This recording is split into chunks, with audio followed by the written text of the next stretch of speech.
यदि अपनी वाणी को हेलो हेलो हेलो हेलो, आवाज एकदम डाउन हो गई है। हेलो हेलो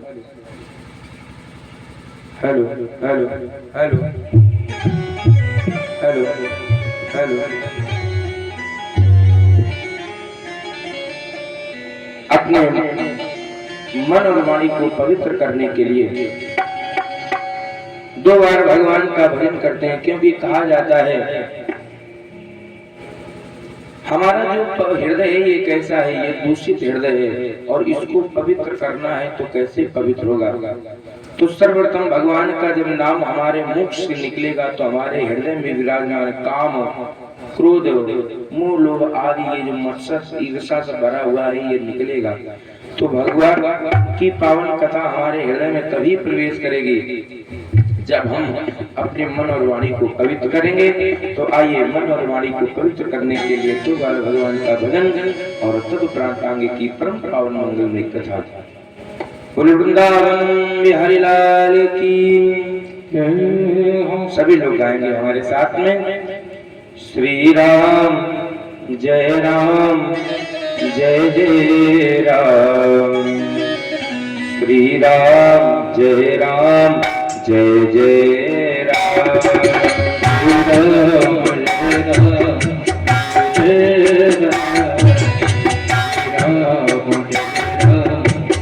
जय राम, श्री राम जय राम जय जय राम, श्री राम जय राम जय जय राम, श्री राम जय राम जय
सीताराम भगवान की भागवत महापुराण की। आइए हम आप सभी भक्तगण सीधे कथा में प्रवेश करते हैं। कल कथा का प्रथम दिवस हम आप लोगों ने बड़ी ही सुंदर रसमयी कथाओं को स्मरण किया। कल सभी भक्तों ने मिलकर के भगवान की प्रथम दिवस की पावन कथा को सुना, भागवत की महिमा को सुना कि भागवत सुनने से लाभ क्या प्राप्त होता है। जिस समय वेद व्यास जी ने भागवत की रचना की तो वेद व्यास जी ने बहुत सारी बातों को ध्यान में रखते हुए भागवत की रचना की, क्योंकि वो जानते थे कि जब कलयुग में प्राणी होंगे तो बिना स्वार्थ के कोई काम नहीं करेंगे।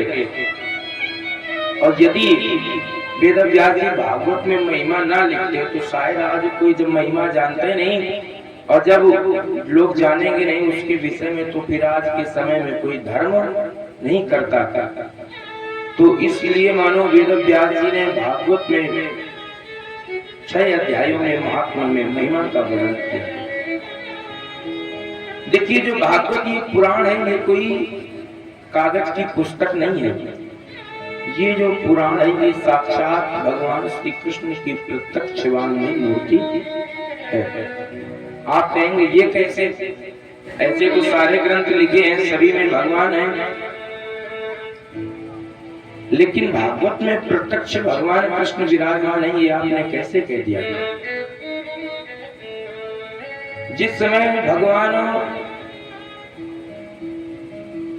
द्वारिका को छोड़ करके जब गोलोक धाम को जा रहे थे,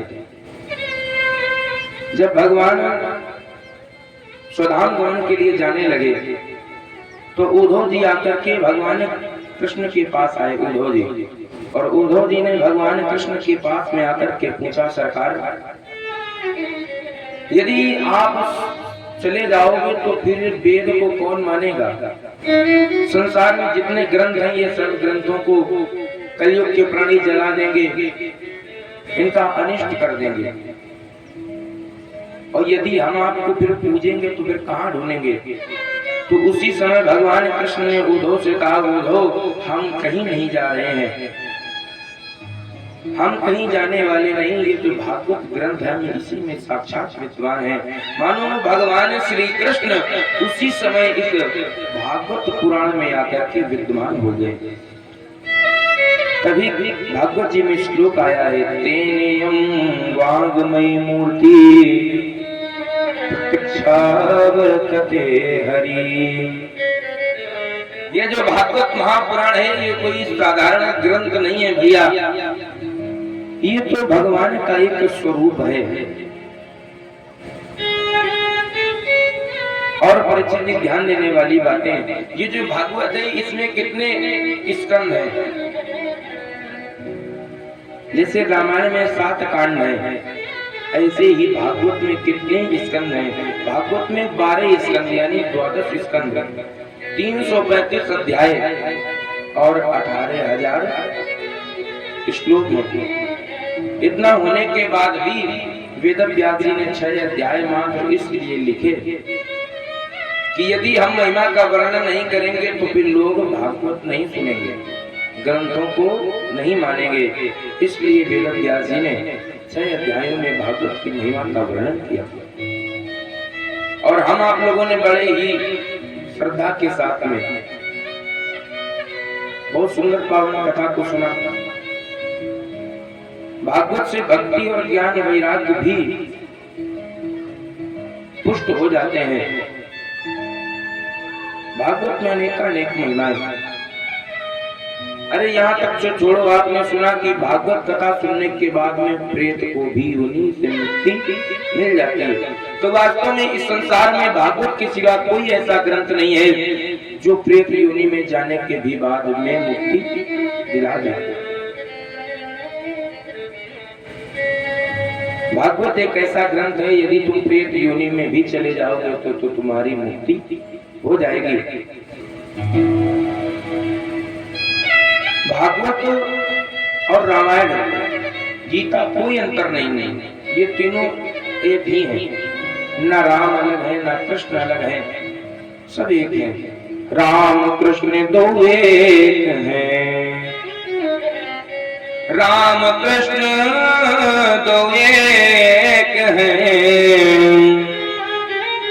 अंतर नहीं निमेष, इनके नयन गंभीर हैं, उनके चपल विशेष।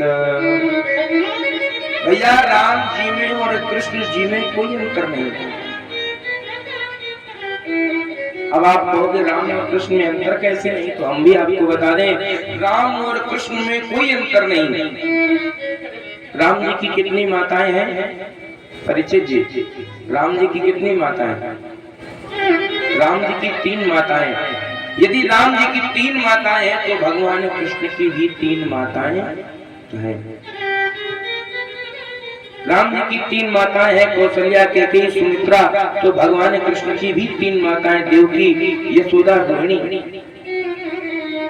अभी न समझ में आया तो फिर भी बता दें, राम जी की माताओं के नाम में 3 अक्षर है और भगवान कृष्ण जी की माताओं के नाम में भी 3 अक्षर है, कोई अंतर नहीं। यदि राम जी महाराज सरयू नदी के किनारे रहते हैं तो भगवान कृष्ण जी यमुना नदी के किनारे रहते हैं। यदि सरयू में 3 अक्षर आते हैं तो यमुना में भी 3 अक्षर आते हैं। राम और कृष्ण में कोई अंतर नहीं है। परंतु ये ग्रंथ जो तीनों हैं, ये तीनों अलग अलग कार्य करते हैं। भागवत अलग कार्य करती है, रामायण अलग कार्य करती है, गीता अलग। जो भागवत है वियोग का विषय। गोल्डी भाई साहब, भागवत वियोग का विषय और गीता योग का विषय और रामायण प्रयोग का विषय। गीता हमें सिखाती है कि योग के माध्यम से हमें कैसे भगवान को प्राप्त करना चाहिए, लेकिन रामायण हमें सिखाती है कि कैसे राम जी के पद चिन्हों पर चल करके। रामायण प्रयोग का विषय है। रामायण हमें सुनाती है कि हमें राम जी से शिक्षाएं लेनी चाहिए, पिता की बातों का पालन करना चाहिए, माता की आज्ञा का पालन करना चाहिए। ये हमें रामायण सिखाती है। रामायण सिखाती है कि व्यक्ति को जीना कैसे चाहिए, व्यक्ति को जीना कैसे चाहिए, ये रामायण सिखाती है। लेकिन भागवत क्या सिखाती है? भागवत सिखाती है कि मरने वाले को करना क्या चाहिए। भागवत ये सिखाती है मरने वाले को करना क्या चाहिए। और वास्तव में 7 दिन यही सिखाया जाता है कि मरने वाले को क्या करना चाहिए। देखिए धुंधकारी जो प्रेत योनि के में जाकर के भी भागवत की कथा सुनी और उसकी मुक्ति हो गई। जिस समय राजन परीक्षित को श्राप लगता है तो राजन परीक्षित अपने हित की बात नहीं करते। मान लीजिए हमें श्राप लगे कि तुम्हारी मृत्यु हो जाए, यदि हमें बुखार आएगा तो हम अपने लिए दवा लेंगे, लेकिन राजन परीक्षित को श्राप लगा है कि तुम्हारी 7 दिन में मृत्यु हो जाएगी। तो उन्होंने जब सुखदेव जी से पूछा सरकार, तो उन्होंने ये नहीं कहा कि हमें क्या करना चाहिए, उन्होंने तो बस यही पूछा कि 7 दिन में मरने वाले को क्या करना चाहिए। क्यों? क्योंकि 7 दिन में हम आप सबको जाना है। 7 दिन में ही हम आप सबको जाना है, 8वां दिन बना ही नहीं है। और एक बात बता दें, परीक्षित जी के जीवन में ये तो पता था कि 7 दिन बाद मरेंगे, और हमारा और आपका तो एक घड़ी का भी कंफर्म नहीं कि आज हम कल होंगे कि नहीं। तो ये भागवत की कथा ही ऐसी है कि यदि एक बार तुमने भगवान की लीलाओं को सच्चे मन से सुन लिया भैया, तो फिर तुम्हें संसार में भटकने की आवश्यकता नहीं पड़ेगी। और एक बात बता दें, भागवत वही सुनने आते हैं जिन्होंने की लत भगवान में लग गई है, जिनका मन भगवान में लग गया वही सुनने आ पाते हैं, वरना काम तो सभी के पास है, सब काम करते हैं और कार्यों में लगे रहते हैं, लेकिन यहाँ कौन आ पाता है? जिस पर भगवान की अतिशय कृपा होती है। रामायण भी कहती है, अति हरि कृपा जाई पर होई, अति हरि कृपा जाई पर होई, पावो देहि जग भारत सोई।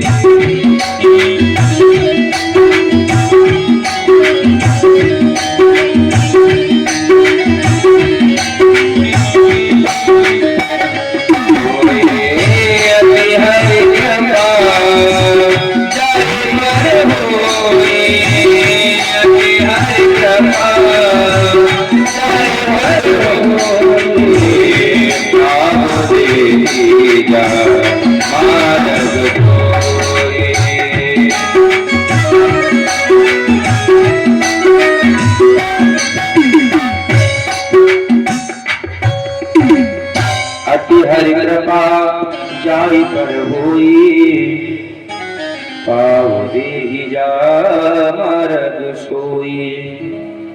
वास्तव में जब जीव पर भगवान की अतिशय कृपा होती है, तब उसको भगवान की कथाएं सुनने का अवसर प्राप्त होता है। तो आइए ज्यादा कुछ न कहते हुए हम आप सीधे कथा की उसी तार से जुड़ते हैं जहाँ से कलकत्ता विश्राम हुई, और उसके आगे की कथाओं को सुनते हैं। देखिए, नैमिषारण्य नामक तीर्थ क्षेत्र में श्री सूत जी महाराज शौनक आदि ऋषियों को कथा श्रवण करा रहे। आज शौनक आदि ऋषियों ने जब धुंधकारी प्रेत की मुक्ति को देखा, भागवत की महिमा का वर्णन सुना, तो फिर आज शौनक जी ने प्रश्न किया। शौनक जी ने पूछा, सरकार ये जो भागवत है ये कहाँ लिखी गई? ये भागवत पुराण कब लिखी गई, कहाँ लिखी गई? हमें यह सुनाने की कृपा करें। भाई, जिसकी इतनी महिमा है, जिसको सुन करके प्रेत भी तर जाते हैं, तो ये लिखी कहाँ गई और किसने लिखी, क्यों लिखी? कृपया ये हमें सुनाइए। भागवत जी में श्लोक आया, कस्मिन् युगे प्रवर्त्ययम् स्थाने वाक्येन हेतुना। ये जो भागवत ये कब और क्यों लिखी गई? ये जो भागवत है ये द्वापरे समनो प्राप्ते तृतीये युग पर्ये जाता पराशरा योगी वासभ्याम कलया हरे। ये भागवत लिखी गई जब द्वापर का तीसरा युग चल रहा था। उस समय महर्षि वेदव्यास की पत्नी सत्यवती की गर्भ से महर्षि पराशर की पत्नी सत्यवती के गर्भ से महर्षि वेदव्यास का जन्म हुआ। वेदव्यास जिन्होंने भागवत की रचना की, उनका जन्म हुआ। और जब उनका जन्म हुआ तो वो भूत भविष्य सब जानते थे। वो ये भी जानते थे कि जब कलयुग आएगा तो कलयुग के प्राणी कैसे होंगे, कम मेधा, यानी कम आयु वाले। वो जानते थे कि कलयुग के प्राणी होंगे वो कम आयु वाले होंगे और वेदों को न मानने वाले। वेद कितने हैं? 4। वेदों को न मानने वाले होंगे, वेदों को जलाने वाले होंगे, ऐसा विचार ही कर रहे थे। तो उन्होंने जो 4 वेद थे, 4 वेद अपने सभी को बांट दिए। अपने शिष्यों को बांट दिए, चारों वेद अपने शिष्यों को जब बांट दिए, आज एकांत में शांत चित्त बैठे हैं। देखिए महर्षि वेदव्यास जी ने कितने पुराण लिखे, 17 पुराण, 17 पुराण लिख डाले, लेकिन अभी इनके मन को शांति नहीं मिली। महर्षि वेदव्यास ने 17 पुराण लिख डाले, लेकिन इनके मन को शांति नहीं मिली। आज ये एकांत में बैठे हैं, विचार कर रहे हैं। और हम आप यदि जीवन में एक मकान भी बनवा ले तो सोचते हमने बहुत बड़ा कार्य कर लिया। बताओ गलत कर रहे हैं? यदि हम एक मकान बनवा ले तो हम सोचते हमने बहुत बड़ा कार्य कर लिया। और इधर वेदव्यास जी जिन्होंने 17 पुराणों की रचना कर दी, अनेकानेक ग्रंथ लिख डाले, लेकिन फिर भी इनको शांति नहीं मिली, उदास बैठे हैं और मन में यही विचार कर रहे हैं कि हमें लगता है हमने जीवन में अपने कुछ किया ही नहीं। 17 पुराण लिखने के बाद विचार कर रहे हैं, हमें लगता हमने कुछ नहीं किया है। बैठे हैं, एकांत में बैठे हैं। एक समय एकांत में, एक समय एकांत में बैठे थे मुनि व्यास, उसी समय देवर्षि भी आए उनके पास। महाराज वेदव्यास जी एकांत बैठे, सोच रहे हैं हमने 17 पुराण लिख डाले, लेकिन हमको लगता है कि हमने आज तक कुछ किया नहीं। एकांत में बैठे हैं, उसी समय नारद जी आए और नारद जी ने आकर के वेदव्यास से पूछा, हे व्यास जी तुम इतना दुखी और उदास क्यों बैठे हो? तुम इतना दुखी और उदास क्यों बैठे हो? तुम्हारी ये उदासी का कारण क्या है? हमें बताने की कृपा करो।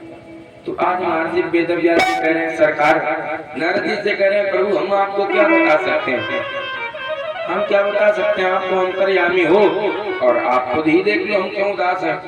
तो उसी समय नारद जी ने ध्यान लगाया तो नारद जी ने क्या देखा कि इनके हृदय में गिलानी है। इनके हृदय में गिलानी है कि 17 पुराण लिख दिए फिर भी हमको लगता कुछ नहीं किया। तो आज नारद जी कहते हैं व्यास जी से, इसमें घबराने की कोई बात नहीं, तुमने 17 पुराण तो लिखे, परंतु सबसे बड़ी गलती क्या की? देखो ध्यान में रखने वाली बात है, वेदव्यास जी ने 17 पुराण लिखे, फिर भी इनके मन को शांति क्यों नहीं मिली? क्योंकि इन्होंने पुराणों में धर्म का वर्णन किया कि धर्म कैसे करना चाहिए, अनेकानेक बातों का उसमें सब चीज लिखी, धर्म लिखा, धर्म कैसे करना चाहिए। लेकिन नारद जी कहते हैं व्यास जी से, कितने भी ग्रंथ लिख लो तुम, यदि तुम भगवान की लीला नहीं लिखोगे, भगवान की जन्म का वर्णन, भगवान की लीलाओं का वर्णन नहीं करोगे भैया, तो वो ग्रंथ हमेशा फीका बना रहेगा। जैसे कोई स्त्री जब श्रृंगार करती है तो बिना पति के शोभा नहीं पाती, ऐसे ही कोई भी ग्रंथ हो, यदि उस ग्रंथ में भगवान की लीलाएं नहीं लिखी जाएंगी तो फिर वे ग्रंथ शोभा नहीं पाता। आज नारद जी कहते हैं कि घबराने की बात नहीं, तुम समाधि में जाओ और जा करके सुंदर सा ग्रंथ लिखो जिसमें भगवान की लीलाएं ही हो, ऐसा ग्रंथ लिखो और तुम्हारे मन को अवश्य शांति मिलेगी। वेदव्यास जी को समझ नहीं आया तो आज नारद जी अपने पूर्व जन्म की कथा सुना रहे हैं। आप लोग भी सुने नारद जी की पूर्व जन्म की कथा। नारद जी अपने पूर्व जन्म की कथा सुना रहे हैं। अहम पुरातीत, अहम पुरातीत भवे भवं मुने, दास्य सुखस्य वेदवादिना, निरूपितो बालकैव योगिना, सुश्रीषणे प्रवस्य निर्विवेक्षिता। आज नारद जी अपने पूर्व जन्म की कथा सुना रहे। नारद जी कहते हैं वेद व्यास जी से, मैं पूर्व जन्म में एक दासी का पुत्र था, और ऐसी दासी जो ब्राह्मणों की सेवा करती थी, हम उस दासी के पुत्र थे। लेकिन आपने भी सुना होगा, कहा जाता है जीवन में जैसी संगत होगी रंगत हमेशा वैसी ही आती। और यदि संगत तुम्हारी खराब है तो तुम्हें फिर बिगड़ने में टाइम नहीं लगेगा, और यदि तुम्हारी संगत अच्छी है तो भैया तुम्हें बनने में भी टाइम नहीं लगेगा। तो आज नारद जी कह रहे हैं कि हम पूर्व जन्म में एक दासी के पुत्र थे। हमारे घर में खाने के लिए कुछ नहीं था। हमारी जो माता थी वो ब्राह्मणों की, संतों की, महात्माओं की सेवा किया करती थी। नारद जी कहते हैं एक बार हमारे यहाँ चातुर्मास करने के लिए कुछ महात्मा पधारे। हमारे यहाँ चातुर्मास करने के लिए कुछ महात्मा पधारे, और उन महात्माओं की हम बहुत सेवा किया करते थे। हमारी माता उनके लिए भोजन बनाती, हम उनके चरणों को दावा किया करते थे, और वो भगवान कृष्ण की लीलाएं हमें सुनाया करते थे। हे वेदव्यास जी, हम भगवान की लीलाओं को सुन करके हम भगवान में इतने ओतप्रोत हो गए कि जब वो महात्मा हमें छोड़ करके जाने लगे, जब चातुर्मास करके जाने लगे, तो हम भी उनके पीछे चलने लगे। और नारद जी कहते जब हम उनके पीछे जाने लगे तो उन्होंने हमें अपने पीछे आते देखा, तो हमें रोका, और हमें रोका और कहने लगे, हे बालक तुम कहाँ जा रहे हो? अरे तुम घर जाओ। क्यों? क्योंकि तुम अपने माँ के एकमात्र सहारे हो, क्योंकि तुम्हारी माता केवल तुम्हारे सहारे ही तो जी रही है। और यदि तुम हमारे साथ चले आओगे तो माँ भी कहेगी कि कैसे संत महात्मा, हमने उनकी सेवा की और वे हमारे पुत्र को भी लेकर के चले गए। इसलिए तुम जाओ। और एक मंत्र दे दिया। मंत्र कौन सा दिया? ओम नमो भगवते तुभ्यं वासुदेवाय धीमहि प्रद्युम्नाय निरुद्धाय नमः संकर्षणाय च। ये मंत्र दे दिया और कह दिया जाओ ये इस मंत्र का तुम जप करते रहना और तुम्हें हमारे धाम की प्राप्ति होगी। अब महात्माओं के चले जाने के बाद एक दिन माता गौ को धोने के लिए गई, लेकिन सायंकाल का समय था, माँ को दिखा नहीं और माँ के पैर में सर्प ने काट लिया, जिसके कारण हमारी माँ की भी मृत्यु हो गई। आज नारद जी कह रहे हैं जब मेरी माँ की मृत्यु हो गई तो फिर हम अकेले पड़ गए। जब नारद जी अकेले पड़ गए तो कहने लगे, जब अकेले हो गए तो एकांत जीवी मनुष्य मस्त रहता है। अब नारद जी कहते हमें भजन करने का समय मिल गया, अब हम घर को छोड़ करके उत्तर दिशा में जाकर के भगवान का भजन करने लगे। भगवान का भजन करते तो एक दिन भगवान ने हमें दर्शन तो दिए, भगवान ने हमें दर्शन दिए और हमने दर्शन किए, लेकिन हम दर्शन से भगवान के प्रसन्न हो नहीं पाए, पूरा दर्शन कर नहीं पाए कि वो छवि हमारे हृदय से निकल गई। और जब हम उनको ढूंढने के लिए खोजने लगे तो उसी समय आकाशवाणी हुई, अभिपक्वा कषायाणाम दुर्दर्शो कुयोगिना। उसी समय आकाशवाणी हुई कि तुम अभी अधपके फल हो। हमने तो मात्र तुमको संतों की बात को सत्य करने के लिए दर्शन दिए, यदि तुम्हें हमारा दर्शन करना है तो ऐसे ही भगवान का भजन करते रहो, तुम्हें अंत में दर्शन होंगे। तो नारद जी कहते हैं हम ऐसे भगवान का भजन करते रहे, हमारा अंतिम समय आया जब हमारे प्राण छूटे। उसके बाद जब हमारा दूसरा जन्म हुआ तो ब्रह्मा जी के मानस पुत्र के रूप में जन्म हुआ। वेद व्यास जी से कहते हैं देखो भजन की महिमा, ये दासी का पुत्र आज देव ऋषि नारद के रूप में जाना जाता है, इसलिए जीवन में भजन की बहुत महिमा है।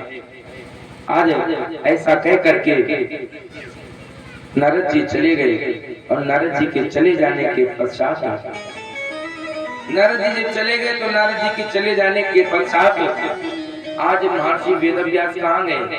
सम्याप्रास सरस्वती नदी के तट पर जाकर के बाजी सम्याप्रास सरस्वती नदी के तट पर जाकर के भागवत की रचना प्रारंभ की, भागवत की रचना करना प्रारंभ किया।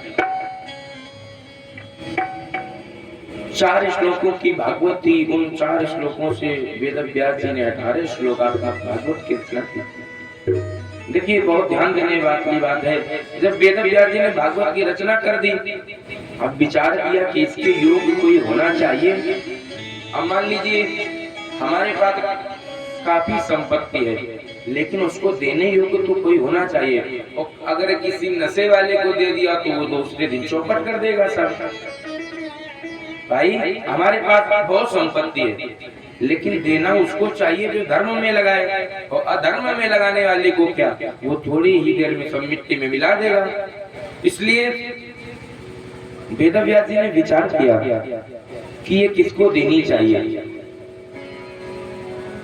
भागवत की रचना हो गई, देनी किसकी चाहिए, तो उसी समय वेद व्यास ने अपने शिष्यों को भेजा कि जाओ तुम भागवत के श्लोक जो है उनका गान करते हुए घूमो। तो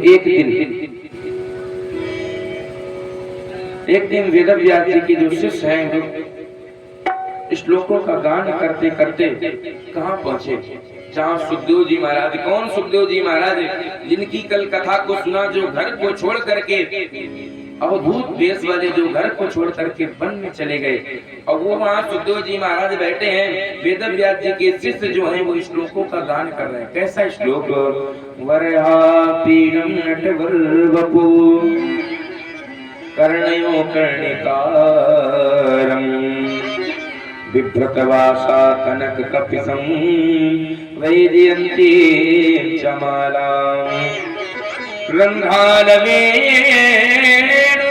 सुदया पूरेण गोपवृन्दे वृन्दारण्यं स्वपदरमणं प्रातिसद्गीतकीर्ति।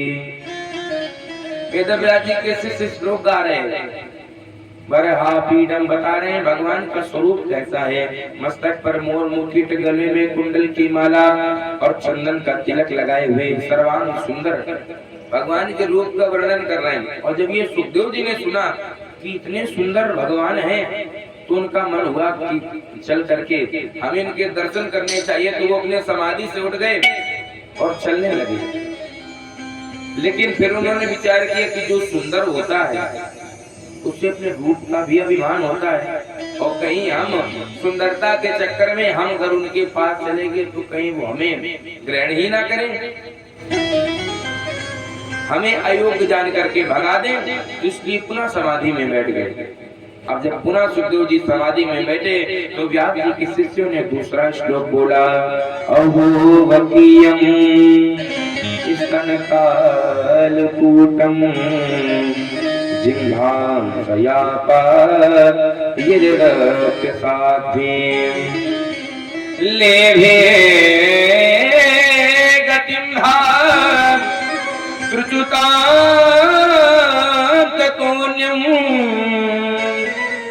कं वा दयालुं शरणं व्रजेम। देखिए दूसरा श्लोक क्या कह रहा है, अहोवकीयं, यानी हे बकासुर की बहन कौन, पूतना, अहोवकीयं स्तनकालकूटं। दूसरा श्लोक कह रहा है, देखो भगवान कितने दयालु हैं, जो बकासुर की बहन पूतना जो अपने स्तनों में कालकूट नाम का विष लगा करके भगवान को मारने आई, लेकिन भगवान ने उसकी फिर भी दया की। कं वा दयालुं शरणं व्रजेम। भगवान तो ऐसे दयालु हैं, कब किस पर दया कर देते। आज जब सुखदेव जी ने यह सुना तो सुखदेव जी तुरंत कहने लगे, शिष्यों को रोका, शिष्यों को रोक करके कहने लगे, हे भैया ये इतने सुंदर सुंदर श्लोक कैसे गा रहे हो, हमें भी ये श्लोकों को गाना है। तो शिष्यों ने कहा, हमें तो बस 2-4 ही श्लोक आते हैं जो हमने सुना दिए, यदि आपको पूरे श्लोक सुनना है तो फिर हमारे गुरुदेव के पास चलिए। आज सुखदेव जी को लेकर के महर्षि वेदव्यास जी के पास जब पहुंचे तो उन्होंने अपने पिता को प्रणाम किया। वेदव्यास जी को जब प्रणाम किया तो आज व्यास जी के हृदय में अपार प्रसन्नता हुई। क्यों? क्योंकि वही पुत्र जो छोड़ करके एक दिन चला गया था, आज जब वह वापस आया तो अपने पुत्र को देख करके वेदव्यास जी महाराज बहुत प्रसन्न हुए। वेदव्यास जी बहुत प्रसन्न हुए।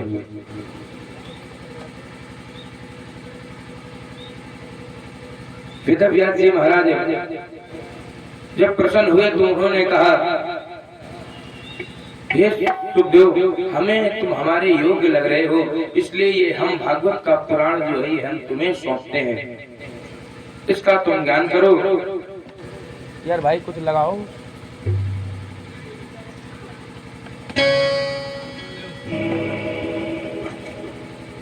वेदव्यास जी ने सुखदेव जी को ये भागवत का ग्रंथ दे दिया और सुखदेव जी ने राजन परीक्षित को सर्वप्रथम भागवत की कथा सुनाई।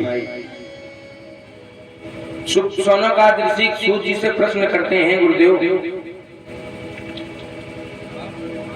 राजन परीक्षित को कथा सुखदेव जी ने सुनाई, क्यों कथा सुनाई? क्या ऐसा कारण बना जिसके कारण से सुखदेव जी ने राजन परीक्षित को भागवत की कथा सुनाई? क्या ऐसा कारण बना जिसके कारण ये भागवत की कथा राजन परीक्षित को सुनाई गई?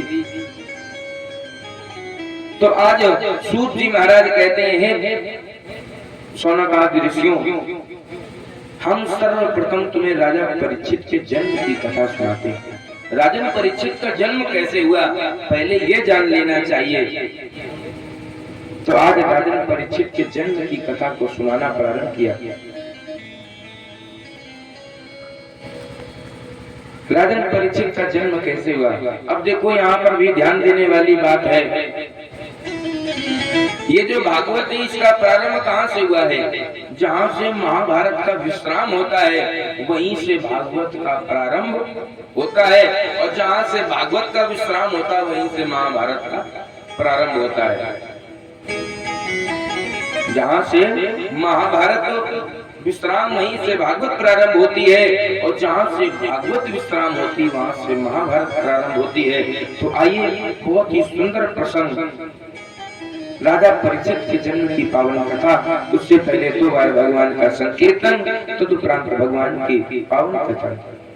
श्री कृष्ण गोविंद हरे मुरारे, हे नाथ नारायण वासुदेव, कृष्ण गोविंद हरे मुरारे, हे नाथ नारायण वासुदेव।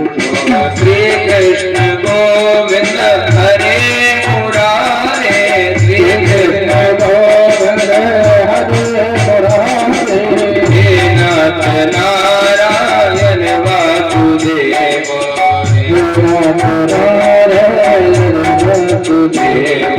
श्री कृष्ण गोविंद हरे मुरारे, हे नाथ नारायण वासुदेव,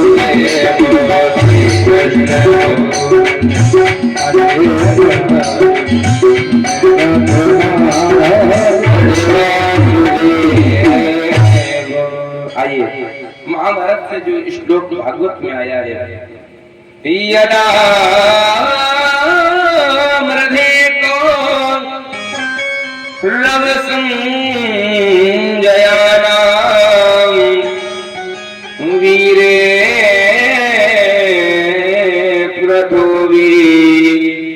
गतिं गतेषु व्रतो दरावेद गदाभिमर्शा भगनोरुदण्डे धृतराष्ट्रपुत्रे, भगनोरुदण्डे धृतराष्ट्रपुत्रे। ये सौनकादि ऋषियों, जब कौरव और पांडवों के बीच चल रहा महाभारत युद्ध विश्राम की ओर था, दोनों पक्षों के कई वीर गति को प्राप्त हो चुके थे। भीम की प्रचंड गदा के प्रहार से दुर्योधन की जंघा विदीर्ण हो गई थी। दुर्योधन अकेला युद्ध भूमि में पड़ा हुआ कहा रहा था। पड़ा हुआ दुर्योधन युद्ध भूमि में पड़ा है, अकेला करा रहा है, आकाश में चील कौवे उड़ रहे हैं। मानो वो ये विचार करते हैं कि किस समय ये अत्याचारी दुर्योधन की मृत्यु हो और हमें इसका मांस खाने को मिले। अब भाई इसकी जंघा जब विदीर्ण हो गई तो ये कुछ कर नहीं पा रहा है। ये उसी युद्ध भूमि में पड़े हुए करा रहा है, अपने जीवन की अंतिम सांसें गिन रहा है। मन ही मन दुखी हो रहा है। ये सोच रहा है कि देखो हमारे 100 भाई थे और 100 भाइयों में से आज एक भी जीवित नहीं बचा, और वो पांडव 5 के 5 आज भी सुरक्षित थे। बताइए हम अकेले रह गए और उन 5 पांडवों का कुछ ना कर सके। दुर्योधन युद्ध भूमि में पड़े हुए रो रहा है, करहा रहा है। लेकिन उसी समय हुआ क्या? आज उसी समय कौन आया? दुर्योधन युद्ध भूमि में पड़ा हुआ रो रहा है, करा रहा है, और उसी समय गुरुपुत्र अश्वत्थामा का आगमन हुआ। अश्वत्थामा आया और आकर के कहने लगा, अरे मित्र तुम क्यों रो रहे हो? तुम क्यों रो रहे हो? अभी तुम्हारा मित्र अश्वत्थामा तो है, तुम पर क्या दुख है? तुम बताओ, तुम क्यों दुखी हो? हम तुम्हारी क्या सेवा कर सकते हैं? अश्वत्थामा आज कहने लगा, हम तुम्हारी क्या सेवा कर सकते हैं? और एक बात और बता दें, यदि जीवन में कोई प्यासा बैठा हो, यदि प्यासा बैठा है और उसके पास पीने के लिए पानी नहीं है, तो वो इस आस में तो जीवित रह सकता है कि जल मिलेगा तो पी लेंगे। लेकिन यदि कोई सहारा दे दे कि हम तुमको जल ला करके देंगे, जल ना मिले, तो फिर उसका प्राणांत होना ही है। ऐसे ही आज अश्वत्थामा कहने लगा, मित्र हम तुम्हारी क्या सेवा कर सकते हैं? उसी समय दुर्योधन कहता, मित्र यदि तुम हमारे लिए कुछ करना चाहते हो, हमारे लिए यदि कुछ करना चाहते हो, तो तुम बस एक काम करो। हम 100 भाई थे, 100 में से आज एक जीवित नहीं बचे, लेकिन वो 5 के 5 पांडव आज भी जीवित हैं। यदि तुम करना चाहते हो तो उनमें से 5 का नहीं, केवल भीम का ही सर काट करके ला दो। क्यों? क्योंकि उसने हमारे गदा से हमारी जंघा तोड़ दी है, जिसके कारण आज मैं इस युद्ध में पड़ा हुआ करहा रहा हूँ। तो अश्वत्थामा और पसंद, अश्वत्थामा बोला, अरे मित्र तुम एक की बात कर रहे हो, हम 5 के सिर काट करके लाएंगे तुम्हारे पास। दुर्योधन को अपार प्रसन्नता की, अरे जो हम नहीं कर पाए ये कर देगा तो और खुशी की बात है। तो उसी समय हुआ क्या? उसी समय अश्वत्थामा, दुर्योधन ने अपना वो दूषित रक्त से अश्वत्थामा का तिलक कर दिया, और जब तिलक हो गया दूषित रक्त से, तो फिर उसकी मति और बदल गई। अब अश्वत्थामा विचार करता है, अश्वत्थामा विचार कर रहा है कि कैसे उन पांडवों की हत्या की जाए। अब सोच रहा है कि कैसे हम पांडवों की हत्या करें। विचार कर रहा है कि कैसे हत्या करें। इधर सायंकालीन का समय है, भगवान श्री कृष्ण भी साथ में हैं पांडवों के, और पांडव आज विजय प्राप्त की। जब पांडवों को विजय प्राप्त हुई, आज पांडव शाम के समय शिविर में सोने जा रहे हैं। देखिए भगवान सब जानते हैं, भगवान को पता था कि यदि आज ये पांडव शिविर में चले जाएंगे तो हमने जो इनकी रक्षा की है, और वो अश्वत्थामा आकर के इनकी हत्या कर देगा। भगवान साक्षात आप ही बताइए, भगवान से क्या कुछ छुपाए? भगवान सब जानते हैं। तन की जाने मन की जाने, जाने चित्त की चोरी, उन प्रभु से क्या छिपा जिन हाथ जगत की डोरी। भगवान तो सब जानते हैं कि तुम्हारे हृदय में क्या चल रहा है। आज जब ये 5 पांडव सोने के लिए जाने लगे, तो उसी समय भगवान कृष्ण ने क्या कहा पांडवों से, हे पांडव आज तो विजय की रात है, आज विजय की रात है, और आज तुमको शयन नहीं करना चाहिए। क्यों? पहला कारण, और आप लोग भी ध्यान दें, यदि कोई भी शत्रु है और यदि शत्रु से विजय हो जाओ तो भैया या तो उस रात अपना घर छोड़ दो या कहीं अन्यत्र चले जाओ, क्योंकि शत्रु से यदि विजय कर लोगे तो फिर वो यही सोचता है कैसे इसने हमसे विजय कैसे कर ली, तो वो फिर से नीचा दिखाने की कोशिश करता है। तो यदि शत्रु से विजय हो जाओ तो उस रात तुम्हें अपना महल छोड़ देना चाहिए। भगवान कहते हैं हे अर्जुन, युधिष्ठिर पांडवों से कहते हैं आज तुमने विजय प्राप्त की है और आज तुम्हें सोना नहीं चाहिए, आज तो भगवान का भजन करना चाहिए, विजय की रात है। आज भगवान पांचों पांडवों को अपने साथ लेकर के जाकर के पांचों पांडव मैया द्रौपदी के साथ जाकर के भजन करने लगे। इधर रात का समय है, ये अश्वत्थामा जो पांडवों को मारने के लिए चला, अब ये विचार कर रहा है कैसे पांडवों को मारा जाए। तो इसने क्या देखा, रात का अंधेरा था, इसने एक उल्लू को देखा, काको लोकन न्याय। इसने एक उल्लू को देखा, कैसा उल्लू, जो उल्लू रात के अंधकार में बैठे हुए कौओं को जाता है और चुपके से मारता है। इसने देखा कि रात के अंधकार में जाकर के कौवे को उल्लू मार रहा है, बस इसने तभी ये शिक्षा ले ली, इसने ये शिक्षा ले ली। और वास्तव में जिसका गुरु ही उल्लू हो तो समझो फिर उसका काम कितना अच्छा होगा। जिसका गुरु उल्लू, जो गुरु से शिक्षा ले, उल्लू से शिक्षा ले, तो फिर वो कैसी भी वैसे काम करेगा जैसा उसका गुरु वैसे चला।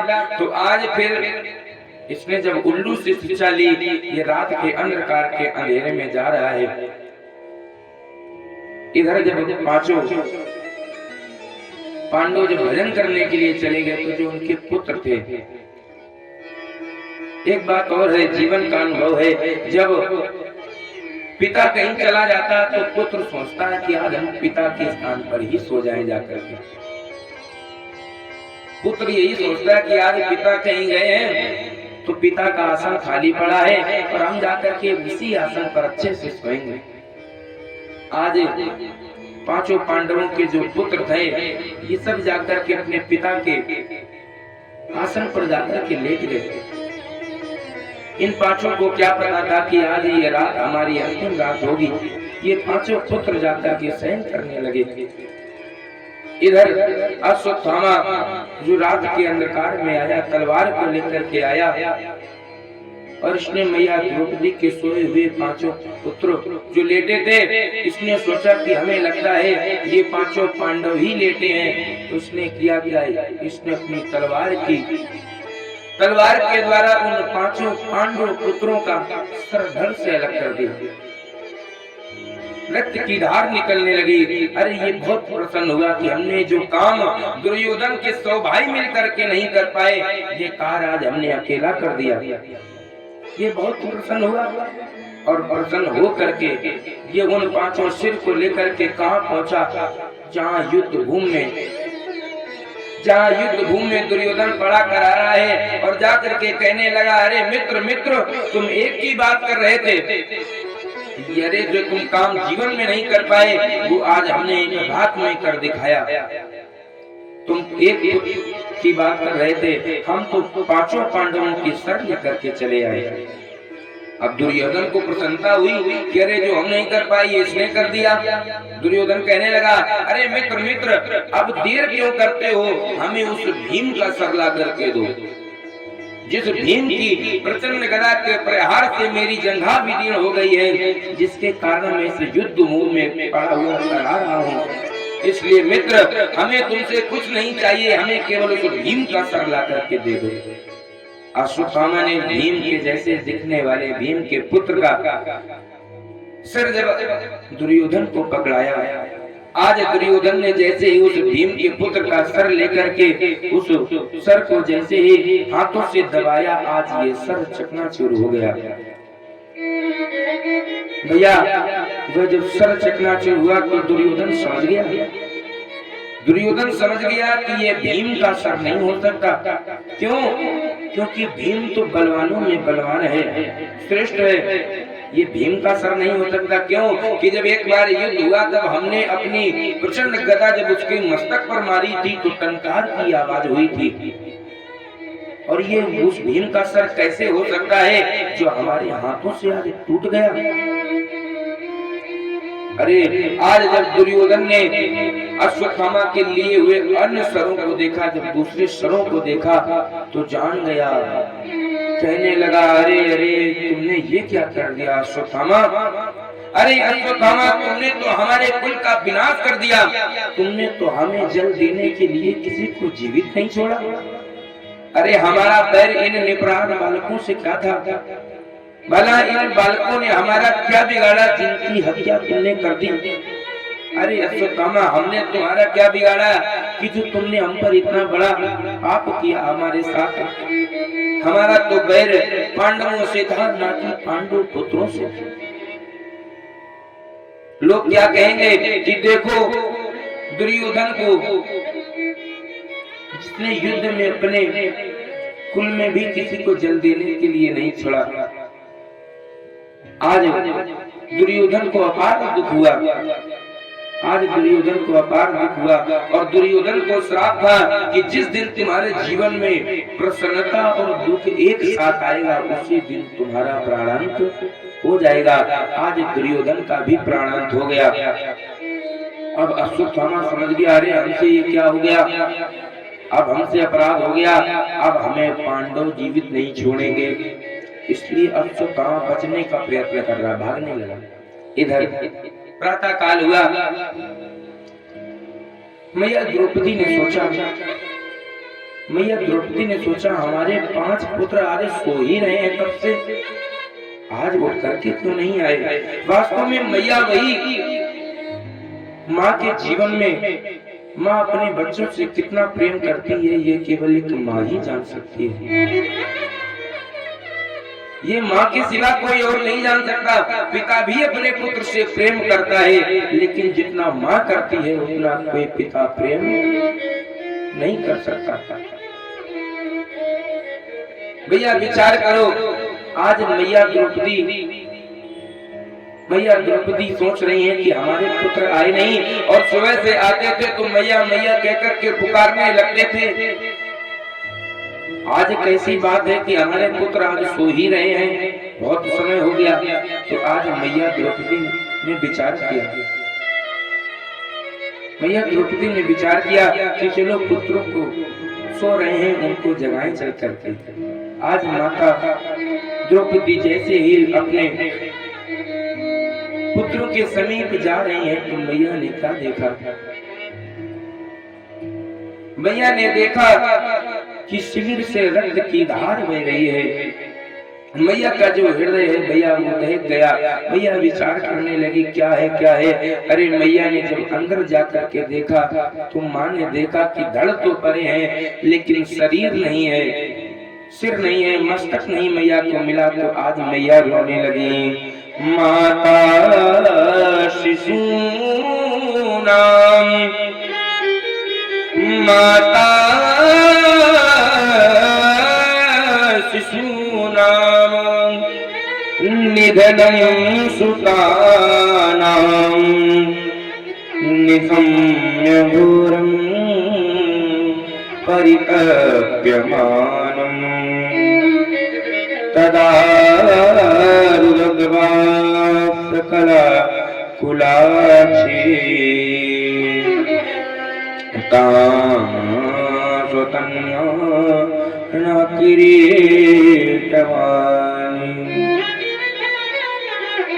अरे भैया आज जब मैया द्रौपदी ने अपने पुत्रों के धड़ को देखा तो मैया विलाप करने लगी।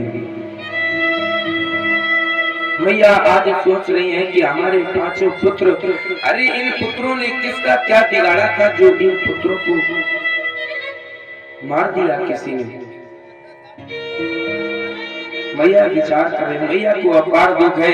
यदि हमारे यहाँ 4 पुत्र होते हैं, एक माँ के यदि 4 पुत्र हैं भैया, यदि एक भी पुत्र को चोट लग जाती है तो माँ से देखा नहीं जाता। अरे उस माँ के हृदय से समझो क्या बीत रही होगी। उस माँ के हृदय में क्या बीत रही होगी जिस माँ के 5-5 पुत्र हैं और जिनके सर का पता नहीं है। आज मैया सर पटक पटक करके रो रही है। मैया जब शिविर में सर पटक करके रो रही है, उसी समय भगवान श्री कृष्ण और उनके साथ में पांडव वहां से आए। जब पांडव और भगवान कृष्ण आए तो पांडव ने क्या देखा, डेरों में खून, डेरों में खून बह रहा था, डेरों में खून बह रहा था, एक अबला खड़ी रो रही थी। डेरों में खून बह रहा था, एक अबला खड़ी रो रही थी। द्रौपदी बाल बिखराए हुए लालों पर पड़ी रो रही थी।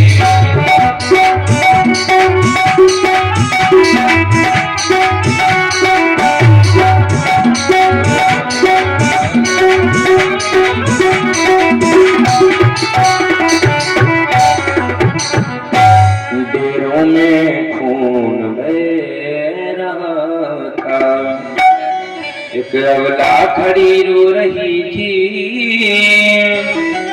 द्रौपदी बाल बिखराए हुए लालों पर पड़ी रो रही थी। आज अर्जुन ने देखा कि द्रौपदी पुत्रों के सर के ऊपर लेटी रो रही है। भगवान कृष्ण पीछे खड़े हैं, भगवान कृष्ण पीछे खड़े हैं। भगवान तो सब जानते हैं, भगवान को पता था कि ये होना ही है। आज जैसे ही द्रौपदी ने भगवान कृष्ण को देखा तो आज भगवान कृष्ण से कहने लगे, मैया द्रौपदी, प्रभु आप तो सब जानते हो, सरकार ये क्या हो गया, आप सब जानते हो, आपसे हमारे पुत्रों की रक्षा नहीं की गई। जब द्रौपदी रो करके भगवान से कहने लगी तो भगवान कहते हैं, देवी ये एक होनी है और होनी कोई टाल नहीं सकता। भगवान आज कह रहे हैं, प्रभु बोले ये ठीक नहीं। भगवान कह रहे हैं, द्रौपदी तुम्हारे पुत्रों की हत्या हुई है, ये ठीक नहीं है। प्रभु बोले ये ठीक नहीं, पर कुछ तो करो विचार, नहीं किसी के भाग्य पर मेरा कुछ अधिकार। भगवान कह रहे हैं, द्रौपदी ये तो अपना अपना भाग्य है, इसमें हम भला क्या कर सकते हैं। लेकिन द्रौपदी यहाँ एक और बात है। भगवान क्या कह रहे हैं द्रौपदी से, मान लो आज पांडव ही, ये जो पांडव 5 पांडव इसी शिविर में सोते थे, मान लो आज पांडव ही तेरों से अलग न हो जाते, तो अभी बाप बेटे दोनों दो टुकड़े बड़े न जलाते। यदि द्रौपदी आज ये पांडव इस शिविर से बाहर न जाते तो मरने वाला इनका भी तो वध कर सकता था।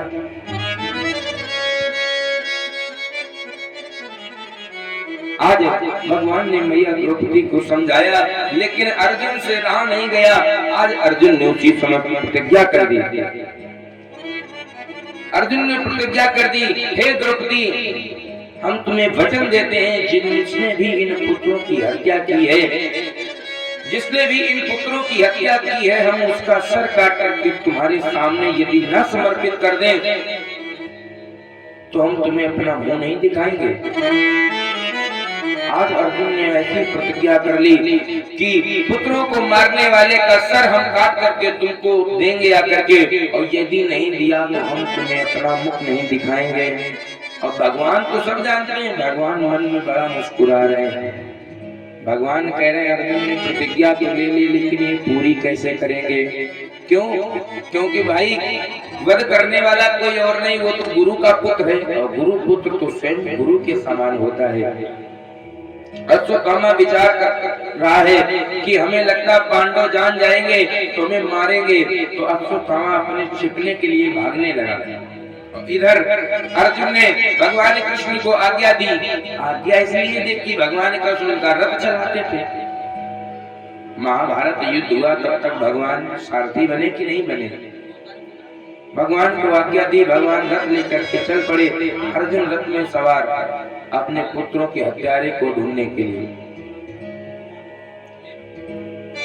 अपने पुत्रों को हत्यारे को ढूंढने के लिए आज अर्जुन रथ में सवार होकर के जा रहे हैं। जाते जाते उन्होंने देखा अश्वत्थामा को भागते हुए, जब देखा अश्वत्थामा को भागते हुए देखा, और अश्वत्थामा ने देख लिया कि अर्जुन अब आ रहे हैं हमें पकड़ने के लिए, और यदि पकड़ लिया तो ये फिर हमें तुरंत मृत्यु दंड दे देंगे। इसलिए आज अश्वत्थामा ने किया क्या? आज अश्वत्थामा ने ब्रह्मास्त्र चलाया। आज अश्वत्थामा ने जब ब्रह्मास्त्र चलाया, और देखो ये ब्रह्मास्त्र चलाना तो जानता था, लेकिन वापस करना नहीं जानता था। अश्वत्थामा ने ब्रह्मास्त्र छोड़ दिया। अब ब्रह्मास्त्र के द्वारा ब्रह्मास्त्र जब अर्जुन को जलाने लगा, तो आज अर्जुन ने भगवान कृष्ण से प्रार्थना की, कृष्ण कृष्ण महाबाहो भक्तानां भयंकर त्वमेका देहमानानां मपवर्गोऽसि संश्रते। अर्जुन कहते हैं प्रभु सरकार इस ब्रह्मास्त्र से हमारी रक्षा करो, ये हमारे साथ साथ ये पूरे संसार को जला देगा, इसलिए सरकार हमारी रक्षा करो। भगवान ने कहा अर्जुन तुम क्यों विचार करते हो, तुम्हारे पास भी तो ब्रह्मास्त्र, तुम भी छोड़ दो। देखिए अर्जुन सब जानते हैं। अर्जुन कहने लगे सरकार यदि हमने ब्रह्मास्त्र छोड़ दिया, और ब्रह्मास्त्र से जब ब्रह्मास्त्र टकराएगा तो फिर प्रलय हो जाएगी, इसलिए सरकार हमें कोई और उपाय बताओ। तो भगवान उसी समय कहते हैं अर्जुन अश्वत्थामा ब्रह्मास्त्र चलाना जानता है, लेकिन वापस करना नहीं जानता, लेकिन तुम चलाना भी जानते हो और वापस करना भी जानते हो। और देखिए ये दोनों जो है एक ही गुरु के शिष्य हैं। अब अश्वत्थामा तो गुरु जी का पुत्र ही है, और अर्जुन जो है ये गुरु के शिष्य हैं, लेकिन गुरु उसी को पूरी शिक्षा देता है जिसके अंदर पात्रता होती है। भैया हर सदैव शिक्षक उसी को मन से पढ़ाता है, और यदि पढ़ने वाला विद्यार्थी अच्छा है तो शिक्षक को पढ़ाने में भी अच्छा लगता है। अगर पढ़ने वाला अच्छा नहीं है तो फिर शिक्षक क्या करे पढ़ा करके। शिक्षक भी जान जाता है कि हमें लगता है इनके सामने कितना भी पढ़ाओ इनको कोई लाभ होने वाला नहीं है, इसलिए गुरु द्रोणाचार्य जी ने अर्जुन को वापस करने की भी शिक्षा दी। आज वापस कर लिया, अर्जुन ने ब्रह्मास्त्र को वापस कर दिया, और जाकर के रथ से उतर करके गए और अश्वत्थामा को पकड़ करके बंदी बना लिया। और यहाँ ध्यान देने वाली बात है, जब अश्वत्थामा को बंदी बना लिया तो भगवान कहने लगे अर्जुन देखो भगवान की बार बार परीक्षा भी ले रहे हैं। भगवान कह रहे हैं अर्जुन तुमने प्रतिज्ञा की थी कि पुत्रों के शत्रु को तुरंत हम सर काट लेंगे, इसका सर क्यों नहीं काट लेते तुम? भाई तुमने प्रतिज्ञा की है, द्रौपदी के सामने तुमने प्रतिज्ञा की है कि पुत्रों को मारने वाले का सर काट करके तुम ले आओगे, फिर इसका सर क्यों नहीं काट लेते? अर्जुन विचार कर रहे हैं सरकार ये गुरु पुत्र है, और ये गुरु के समान है, कैसे इसका सर काटे। अब अर्जुन विचार कर रहे हैं कि इसको बंदी बना लेंगे और जो द्रौपदी आज्ञा देंगे वही हम इसके साथ करेंगे, जो द्रौपदी आज्ञा दे देंगी वही हम इसके साथ में करेंगे। तो आज अर्जुन अश्वत्थामा को बंदी बनाकर के द्रौपदी के सामने लाए। आज ये अश्वत्थामा अपने सर को नीचे करे खड़ा हुआ है, बंदी बना खड़ा है। अश्वत्थामा विचार कर रहा है कि हमें द्रौपदी देखते ही देखते आज्ञा दे देंगी कि इसका सर काट दो, लेकिन धन है मैया द्रौपदी,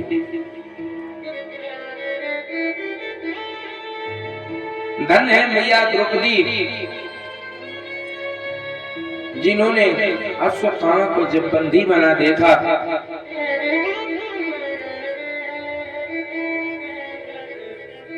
अश्वत्थामा को जब बंदी बना देखा तो उसी समय कहने लगे,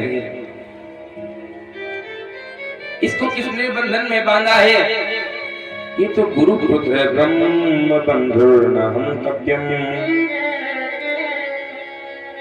ब्रह्म बंधुर्न हन्तव्यम्, आतता एव धारणम्। आज मैया द्रौपदी ने जैसे ही अश्वत्थामा को रस्सी में बंधा देखा उसी समय कहती हैं, इसको बांधना किसने बांधा? ये तो गुरु पुत्र है। मुच्यता मुच्यता में स, मुच्यता मुच्यता में स, ब्राह्मणो नित्यनाम गुरु। अरे ये तो गुरु पुत्र है, और गुरु पुत्र गुरु के समान ही होता है। धन्य है मैया द्रौपदी, जिनके 5 पुत्रों को मारने वाला हत्यारा जो खड़ा है। मैया द्रौपदी करें इसे छोड़ दो, इसे बंधन से मुक्त कर दो, इसने क्या हमारा बिगाड़ा? अर्जुन से कह रही है, हे आर्य पुत्र, तुम किसको बंदी बना करके लाए हो? अरे जिन्होंने तुम्हें अनेकानेक शिक्षाएं प्राप्त की, अपने गुरु पुत्र को ही बंदी बना लिया तुमने, इसे छोड़ क्यों नहीं देते?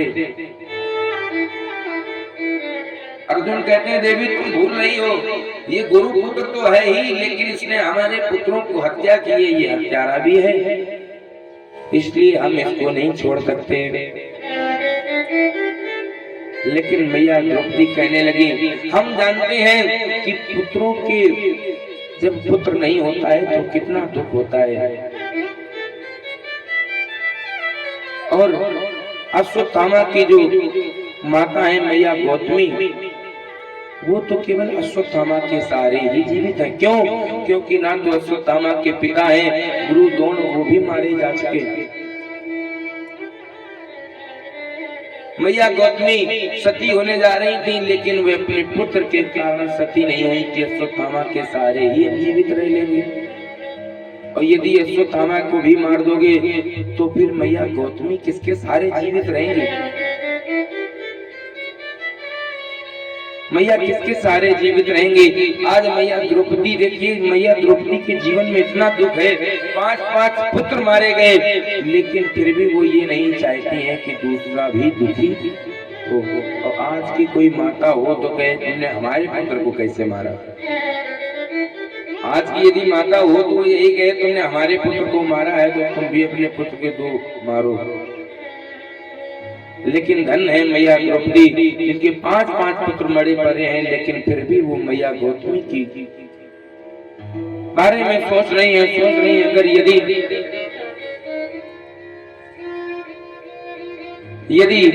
इनको मार दोगे तो मैया गौतमी किसके सहारे रहेंगी? अब भगवान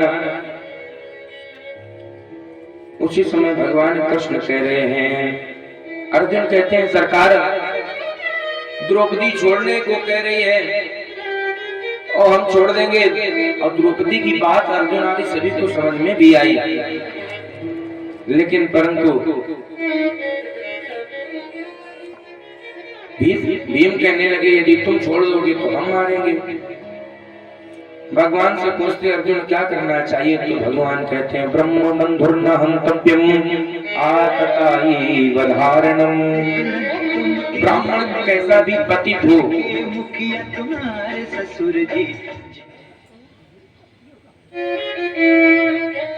आइए और आगे की अब कथा को श्रवण करेंगे। पूज्य गुरुदेव भगवान का भी आगमन हो गया है, आगे की कथा सुनेंगे।